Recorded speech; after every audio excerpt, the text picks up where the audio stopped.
Good afternoon. This is Akashvani and I am Abhishek Mukhopadhyay with the Midday News.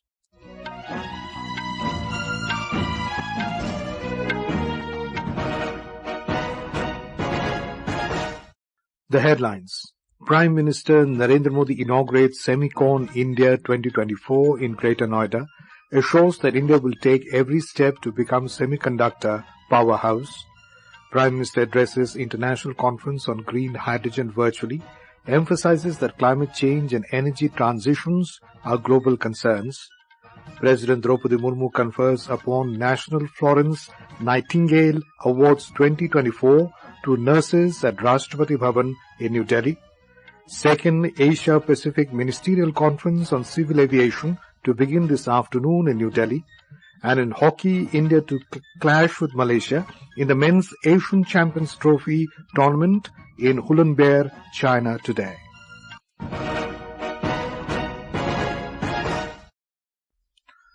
Prime Minister Narendra Modi has said that this is the era of silicon diplomacy and India will take every step to become the semiconductor powerhouse. He said the government is focusing on increasing the number of chip production in the country to equip every device with Indian-made chips. The Prime Minister was speaking after inaugurating SEMICON India 2024 in Greater Noida today.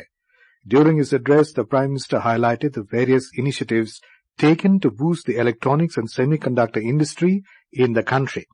He said the government has set a target to make the country's electronics sector a $500 billion worth industry by the end of this decade. He said this will create 60 lakh jobs. Global semiconductor industry को drive करने में भारत बड़ी भूमिका निभाने जा रहा है और इसलिए हमने सेमीकंडक्टर मैन्युफैक्चरिंग को आगे बढ़ाने के लिए बहुत सारे कदम उठाए हैं। भारत में सेमीकंडक्टर मैन्युफैक्चरिंग फैसिलिटी लगाने के लिए 50% सपोर्ट भारत सरकार दे रही है। भारत की नीतियों के कारण ही बहुत कम समय में 1.5 ट्रिलियन रुपीज से ज्यादा के इन्वेस्टमेंट इस क्षेत्र में भारत में हो चुके हैं। The Prime Minister also highlighted the success of Digital India initiative, saying the country is witnessing its multiplier effect. He said earlier the country used to import mobile phones, but now it has become the second largest producer and exporter of mobile phones. Digital India की सफलता के लिए हमें affordable mobile handsets और data की जरूरत थी। इसके लिए हमने जरूरी रिफॉर्म्स और जरूरी इंफ्रास्ट्रक्चर बढ़ाया। एक दशक पहले हम मोबाइल फोन के बड़े इंपोर्टर्स में से एक थे। आज हम दुनिया के नंबर 2 प्रोड्यूसर्स और एक्सपोर्टर हैं। Speaking on this occasion, Electronics and Information Technology Minister Ashwini Vaishnav said the government has brought technology in the hands of citizens through Digital India and Telecom Mission. The enthusiastic participation of all the stakeholders across the semiconductor ecosystem is a strong indicator of the success of our Honorable Prime Minister's vision, his capability to execute, and the methodical way in which he has conducted this policy. All the initiatives taken so far, whether it is Digital India Mission, the Telecom Mission, everything has brought technology in the hands of common citizens. The growth of semiconductor industry in our country will further deepen this vision. Our correspondent reports that SEMICON India will witness participation of top leadership of global semiconductor giants. The conference will witness participation of more than 250 exhibitors and 150 speakers. Prime Minister Narendra Modi has emphasized that climate change and energy transitions are global concerns and international partnership is critical for promoting the impact of green hydrogen on decarbonization. Addressing the International Conference on Green Hydrogen virtually today, the Prime Minister highlighted that scaling up production, minimizing costs, and building infrastructure can progress faster through cooperation. He also emphasized that there is growing realization that climate change is not just a matter of the future, as its impact has been felt here and now. Mr. Modi said that energy transition and sustainability have become central to global policy discourse. Highlighting that India is committed to creating a cleaner and greener planet, Mr. Modi noted that the country is the first among G20 nations to fulfill its Paris commitments on green energy. We were the first among G20 nations to to fulfill our Paris commitments on green energy. These commitments were fulfilled 9 years ahead of the target of 2030. India's installed non-fossil fuel capacity increased nearly 300% in the last 10 years. Mr. Modi also outlined that India's non-fossil fuel capacity increased by nearly 300% over the last 10 years, and the country's solar energy capacity increased by over 3,000% during the same period. He said that green hydrogen can help in decarbonizing industries that are difficult to electrify. India has already launched the National Green Hydrogen Mission in 2023. We want to make India a global hub for the production, utilization, export of green hydrogen. The National Green Hydrogen Mission is giving an impetus to innovation, infrastructure, industry, and investment. President Droupadi Murmu today conferred upon National Florence Nightingale Awards 2024 to nurses at Rashtrapati Bhavan in New Delhi. The National Florence Nightingale Award was instituted by the Ministry of Health and Family Welfare in the year 1973. This award is given as a mark of recognition for the meritorious services rendered by the nurses and nursing professionals to the society. Parliamentary Affairs Minister Kiran Rijiju today inaugurated 6 initiatives as part of the 100-day achievements of the ministry in New Delhi. The minister launched the National E-Bidhan Application 2.0, NEVA 2.0, Subordinate Legislation Management System, Consultative Committee Management System, National Youth Parliament Scheme 2.0, Eklavya Model Residential Schools, EMRS. According to the Parliamentary Affairs Ministry, the upgraded version of the National E-Bidhan Application 2.0 will provide more user-friendly interface and enhance integration with the legislative processes of state legislatures. This is Akashvani giving you the news. For quick news updates around the clock, follow us on the X handle at AIR News Alerts. The second Asia Pacific Ministerial Conference on Civil Aviation will begin at the Bharat Mandapam in New Delhi today.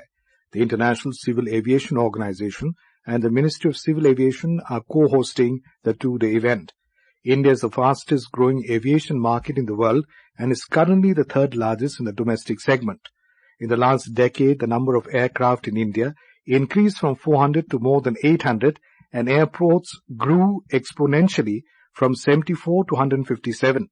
The government's initiatives like Udan, Ure Desh Ka Aam Nagrik have enhanced regional connectivity, ensuring that even remote areas are integrated into the aviation network. As Haryana gears up for the upcoming assembly elections, political parties are in full swing, preparing for the high-stakes contest. The state will go to the polls on 5th of October to elect members for the 90-seat assembly. The last date for filing nominations is tomorrow, with scrutiny scheduled for September 13th. Candidates can withdraw the nominations by 16th of September, while the counting of votes will take place on October 8th. We have more from a correspondent.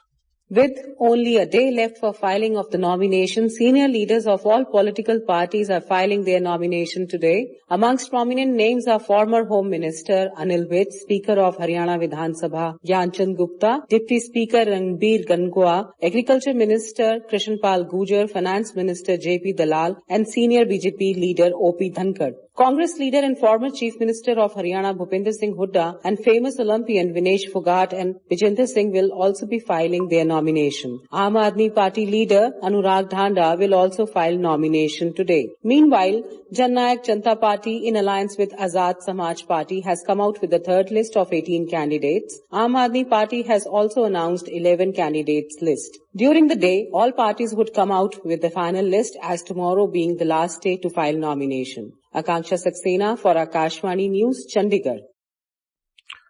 In Jammu and Kashmir, with campaigning for the first phase of assembly elections entering last week, the Chenab Valley is preparing for high-profile visits, including a rally by Prime Minister Narendra Modi at the sports stadium in Doda on the 14th of September. Our correspondent reports that the leader of the opposition in the Lok Sabha, Rahul Gandhi, is also expected to address a rally in Doda, but his schedule is yet to be finalized. Besides Prime Minister Modi and Rahul Gandhi, another star campaigner of the Congress party, Imran Pratapgarhi, will be addressing a rally at Charua, Kehra on September 13th, whereas National Conference star campaigner Omar Abdullah will be addressing a few rallies on September 12th in Doda district. We have a report. 8 assembly constituencies in the 3 districts of Chenab Valley, including Kishtwar, Doda and Ramban, will go for polls on September 18 during the first phase of assembly elections in Jammu and Kashmir. Prime Minister Narendra Modi will be covering all the assembly constituencies from Doda district and will seek votes for BJP candidates. The Congress party is also expecting to secure their win on 2 to 3 seats by ensuring Rahul Gandhi's presence. Omar Abdullah of National Conference is also pushing hard for his candidates in Chenab Valley and winning as many seats despite having a friendly contest with the Congress party. But till September 16, which is the last day of campaigning for the first phase, Chenab Valley is going to be a battleground with hawks addressing rallies all over. This is M. Gulshan Rana for Akashvani News from Jammu. In Jammu and Kashmir, a border security force BSF personnel was injured when Pakistani troops resorted to unprovoked firing on the Indian posts in violation of a ceasefire agreement along the border in the wee hours today. Our correspondent reports that the alert BSF troops also retaliated, but the casualties on the Pakistani side were not known immediately. In Gujarat, the state government has confirmed the deaths of 11 people due to an unknown fever in Abdasa and Lakhpat regions of Kutch over the past week. State Health Minister Rishikesh Patel, who is visiting Kutch, informed the media that out of the 16 suspected deaths, 11 have been caused by an unknown fever, while the remaining 5 are due to various other diseases. The minister said the state government has made elaborate arrangements for the treatment and recovery of the patients. The centre has extended the ban on pro-Khalistani fringe group Sikhs for Justice for another 5 years. The action has been taken under the Unlawful Activities Prevention Act. According to the government notification, the organization has been indulging in activities which are prejudicial to the integrity and security of the country. Sikhs for Justice is a US-based group run by Gurpatwan Singh Pannoon, who was declared a designated individual terrorist by India. India Meteorological Department IMD has forecast very heavy to extremely heavy rainfall over parts of Rajasthan, Madhya Pradesh, Vidarbha, Uttar Pradesh and Uttarakhand today. Talking to Akashvani News, senior IMD scientist R.K. Jenamani said the well-marked low-pressure area over northeastern Madhya Pradesh and the surrounding region is expected to re-intensify into a depression over central parts of North Madhya Pradesh and adjoining Uttar Pradesh. The well-marked low-pressure area over northeast MP and neighborhood moved nearly northward and intensified into a depression again, and it is likely to move further northwestward during next 24 hours. And because of this, we have issued the very heavy to extremely heavy Madhya Pradesh, mainly West Madhya Pradesh and northeast Madhya Pradesh, and also southern parts of Uttar Pradesh. In hockey, defending champions India will take on last edition's runners-up Malaysia in the third match of the men's Asian Champions Trophy tournament at Hulunbuir in China today. The Harmanpreet Singh-led team currently leads the points table with 6 points. And now, before we end the bulletin, the headlines once again. Prime Minister Narendra Modi inaugurates SEMICON India 2024 in Greater Noida, assures that India will take every step to become semiconductor powerhouse. Prime Minister addresses International Conference on Green Hydrogen virtually, emphasizes that climate change and energy transitions are global concerns. President Droupadi Murmu confers upon National Florence Nightingale Awards 2024 to nurses at Rashtrapati Bhavan in New Delhi. Second Asia Pacific Ministerial Conference on Civil Aviation to begin this afternoon in New Delhi. And in hockey, India to clash with Malaysia in the men's Asian Champions Trophy tournament in Hulunbuir, China today. And for details of these stories and more, log on to our website www.newsonair.gov.in and News on AIR app. And with that, we end the Midday News.